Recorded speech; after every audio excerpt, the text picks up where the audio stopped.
Today's discussion, we have several different things we're going to be talking about. I'm excited about the topic and the idea of courage.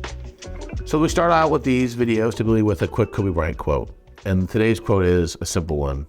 A lot of leaders fail because they don't have the bravery to touch that nerve or strike that chord.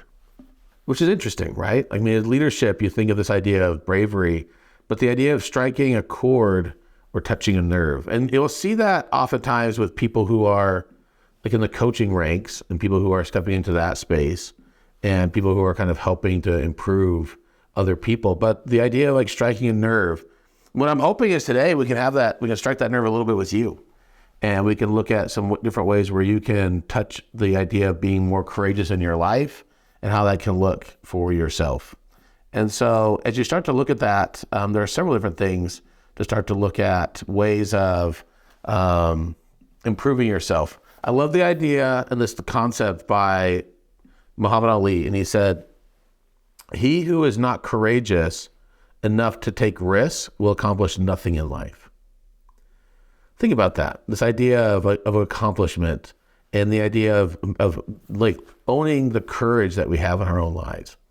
And I would say that oftentimes this idea of courage is different for different people. But the key thing is courage is doing something outside your comfort zone.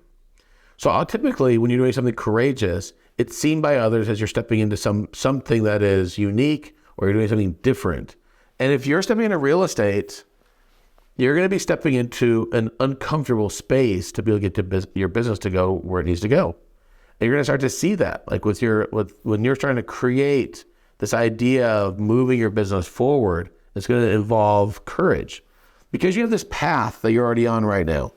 So whatever the path is in your life, like you have your past patterns and habits and the different things that have led you up to this moment in life, and you've gone and got your real estate license, you stepped into real estate, and then depending on where you're at in the real estate timeline, whether you're at the very beginning stages of a brand new agent, or if you're a seasoned agent who's been doing it for a while, you've got certain habits and patterns that are in place.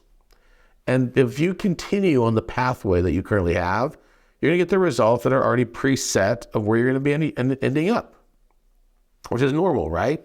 Because you're going to get the results of whatever you're currently doing to get you to where you are. But courage is stepping a little bit off that path. It's going to be doing something different. It's going to be changing things up a little bit as you're making some adjustments. And I would say that often we don't do the small things needed as it seems not courageous enough. Because this idea of courage typically is this concept of, well, I'm going to be doing something super brave, or I'm doing something that's so outside the norm. When in effect, the most courageous thing could often be a little thing that we do repeatedly over time. But we kind of glance over it. We're like, it's too small. I'm going to look for something dramatic that I can do. I want to look at this big thing. It was interesting. I've been in the coaching space in real estate for many years.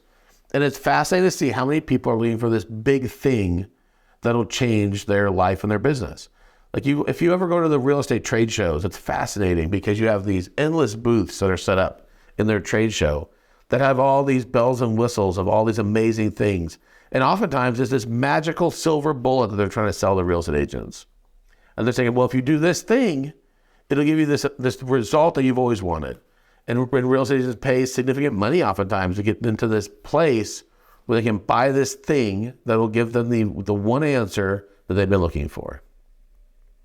But it's not that one thing that's going to solve the answer. In fact, it's most of the time a small thing done repeatedly that will give the results that you really needed to get. And so the idea of really being courageous isn't this dramatic, huge thing to do. No, in fact, it's just doing the little things. And it's courageous to think that that's going to make the biggest difference. So the question I'd ask you very simply is, where can you find the recipe of success? So if you want to be successful, if you were to say, okay, I want to write out the recipe for success in real estate, where would you go to find that answer? And I would say that this comes down to a math problem. And the math problem is simply this.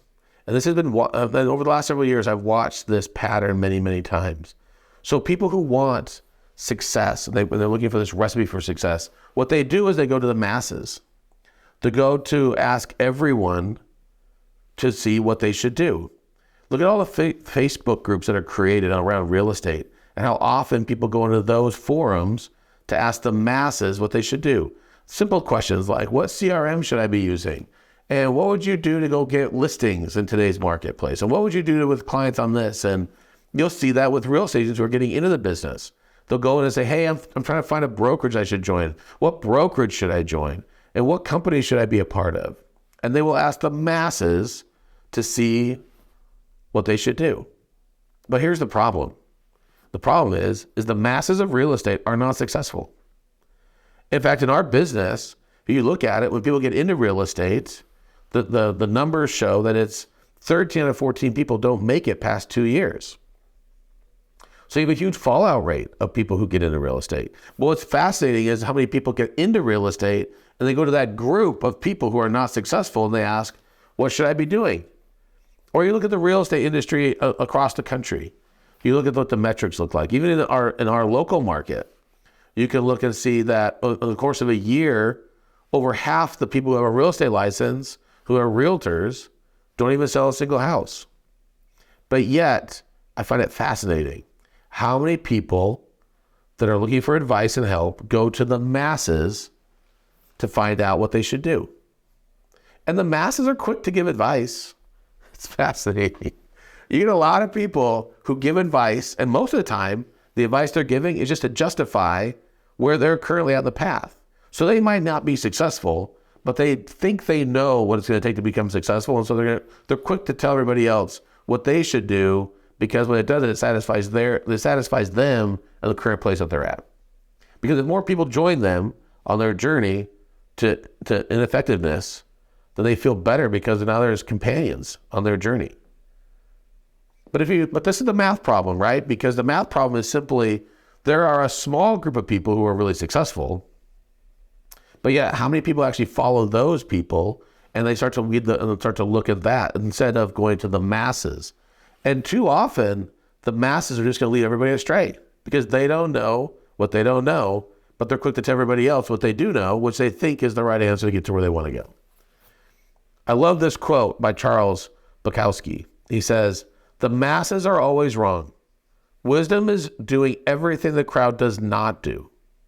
All you do is reverse the totality of their learning, and you have the heaven they're looking for.